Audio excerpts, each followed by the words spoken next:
बांसवाड़ा में वर्ष 2018 की पीटीआई भर्ती परीक्षा में फर्जी डिग्री के आधार पर नौकरी पाने वाले अभ्यर्थियों पर माध्यमिक शिक्षा विभाग ने बड़ी कार्रवाई की है। बांसवाड़ा जिले के 18 तृतीय श्रेणी शारीरिक शिक्षकों को सेवा से बर्खास्त कर दिया गया।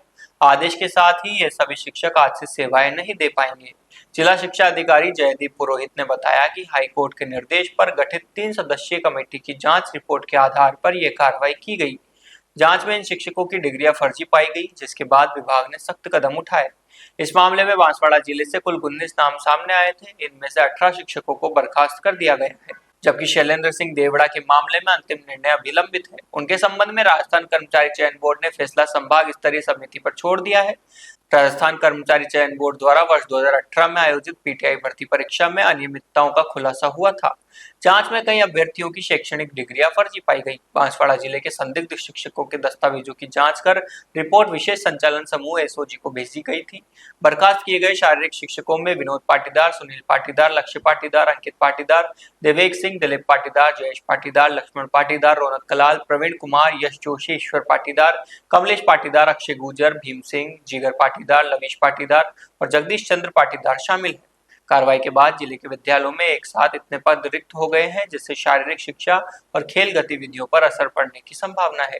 18 जिन शारीरिक शिक्षकों को वो किया गया है, बर्खास्त किया गया है, ये डायरेक्टर साहब के आदेश हमको प्राप्त हुए थे और इस हेतु पहले से इनके खिलाफ जांच चल रही थी।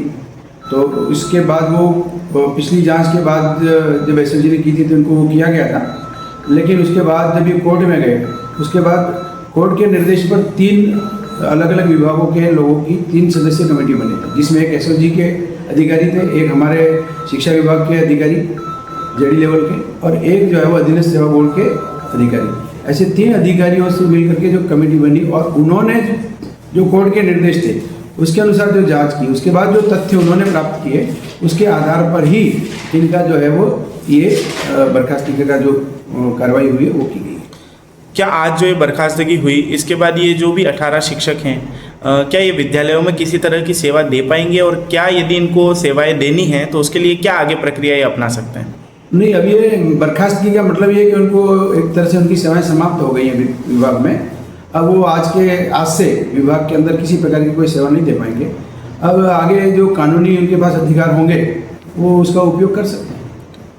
एक लंबे समय से देखा जा रहा है, जैसे ये मामला भी 2022 का है, पहले भी कुछ ऐसे ही मामले अपने ही ज़िले में पाए गए, तो इनके लिए ऐसी क्या विभाग कोताही बरत रहा है या कोई एक ऐसी स्पेशल टीम गठित करेगा क्या विभाग के आगे ऐसी चीज़ें ना हो, विभाग की कोई गड़बड़ियाँ ऐसी ना हो और इसमें कुल मिला करके पारदर्शिता बरती जाए, ऐसा कुछ विभाग को? इसमें विभाग का सीधा वो नहीं है, क्योंकि विभाग को जो है वो इसका चयन जो है वो अधीनस्थ सेवा बोर्ड द्वारा परीक्षा ली जाती है, उनका वेरिफिकेशन वहीं से होता है। उसके बाद वो चयनित अभ्यर्थी जो होते हैं वो हमारे जो निदेशक महोदय हैं उनको आवंटित किए जाते हैं, वहाँ पर पुनः फिर जांच की जाती है। तो हमारे तक आते केवल उनको एक तरह से पदस्थापन देना, इतना ही कार्य रहता है। इसलिए इस स्तर पर जो है वो हमारे स्तर पर इस प्रकार की कोई वो नहीं की गई है।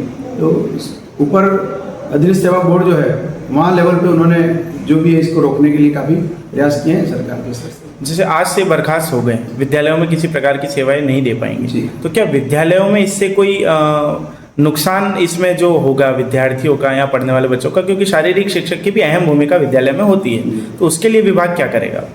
ये तो विभाग अब नेक्स्ट जो भी भर्ती हुई है तो जब वैकल्पिक व्यवस्था के विभाग कर सकते आवंटित किए जाएंगे तो उस समय विभाग जो है वो उनको पदस्थापन देगा।